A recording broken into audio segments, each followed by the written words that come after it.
اعوذ باللہ من الشیطان الرجیم بسم اللہ الرحمن الرحیم۔ شروع اللہ کے نام سے جو بڑا مہربان نہایت رحم والا ہے۔ وہ یکتا ہے، اس کا کوئی شریک نہیں ہے، اور نیک لوگوں کا ولی ہے۔ اور میں یہ گواہی دیتا ہوں کہ اللہ کے سوا کوئی معبود برحق نہیں ہے۔ وہ اکیلا ہے جو پوری کائنات کے نظام کو چلا رہا ہے۔ میرا اللہ وہ ہے جس نے 4 دن کے اندر زمین کو بنایا اور پھر اس کو پانی کے اوپر ٹھہرایا۔ اور میرا اللہ وہ ہے کہ جس نے 2 دن کے اندر 7 آسمانوں کو بنایا، 7 سورج، چاند اور ستاروں سے اس کو مزین کیا۔ میرے بھائی اور دوستو، یہ سب کچھ اللہ کا ہے۔ اور میں یہ بھی گواہی دیتا ہوں کہ حضرت محمد صلی اللہ علیہ وآلہ وسلم اللہ کے بندے، اس کے رسول اور آخری نبی ہیں۔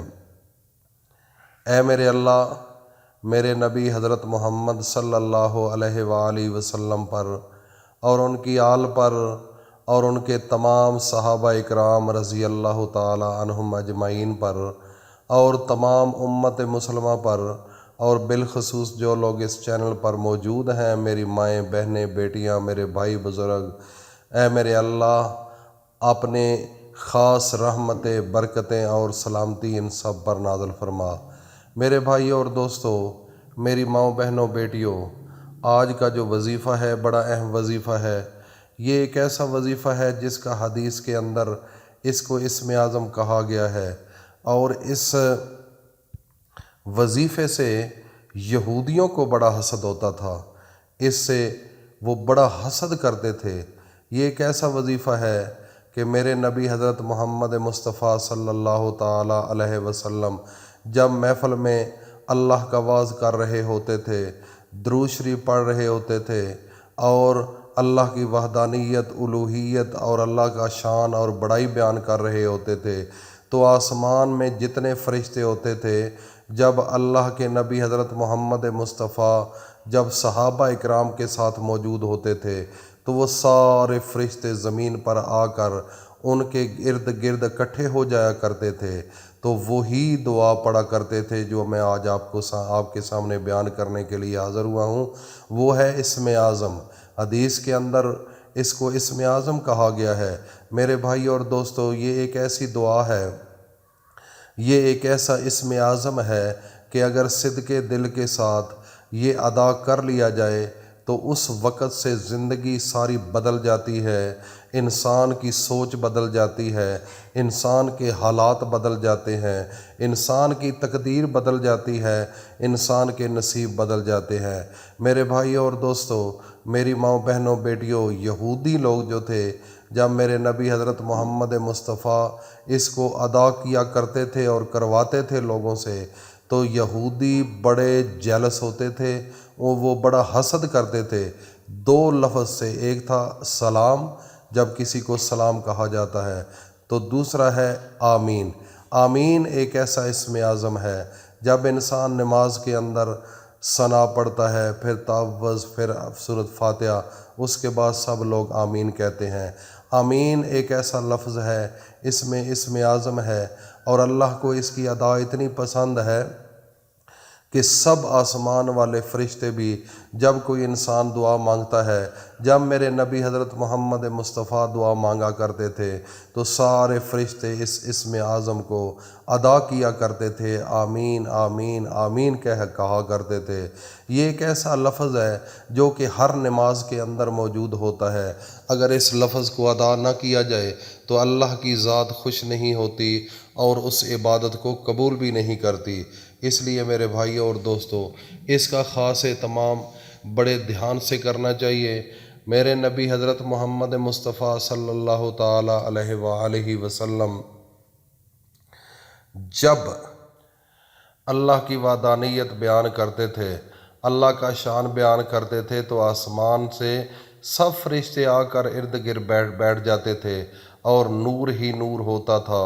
تو جب میرے نبی اللہ کے سامنے ہاتھ اٹھا کر دعائیں مانگا کرتے تھے لوگوں کی ہدایت کے لیے، تو سب فرشتے اور سب صحابہ اکرام یہی ایک دعا پڑھا کرتے تھے، اسم اعظم کو ادا کیا کرتے تھے، آمین آمین آمین۔ یہ ایک ایسا اسم اعظم ہے، اللہ کی ذات کبھی اس کو رد نہیں کرتی۔ جو دعا دل کے اندر ہوتی ہے جو ہی آپ ادا کریں، اللہ رب العزت اسی وقت اس کو پسند فرماتے ہیں اور اس کا آپ کو اس کا فائدہ دیتے ہیں۔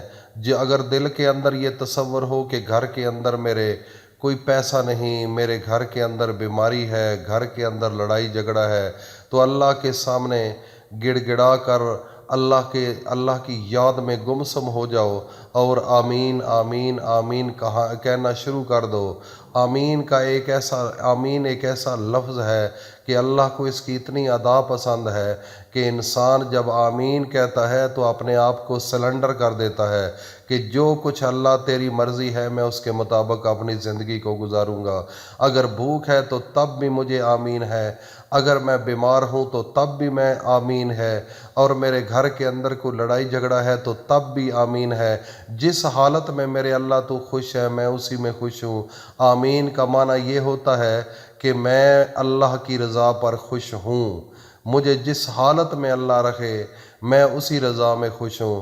تو یہ میرے بھائی اور دوستو ایک بہت بڑا عمل ہے۔ حضرت یونس علیہ نبینا علیہ الصلاۃ والسلام جب مچھلی کے پیٹ میں مچھلی نے نگل لیا تو کتنی بڑی اذیت تھی، لیکن اس حالت میں بھی اللہ کی یاد کو نہیں چھوڑا۔ اسی حالت میں آمین کہا اور خوش ہوئے کہ جس حالت میں رب رکھے تو میں کیا کر سکتا ہوں، میرا تو بس نہیں چل سکتا اور میں تو یہاں پر کچھ بھی نہیں کر سکتا۔ جب انسان آمین کہہ دیتا ہے، اپنے آپ کو سرنڈر کر دیتا ہے اور اللہ کی یاد میں گمسم ہو جاتا ہے تو اللہ کی ذات خود بخود راستے نکال دیتی ہے۔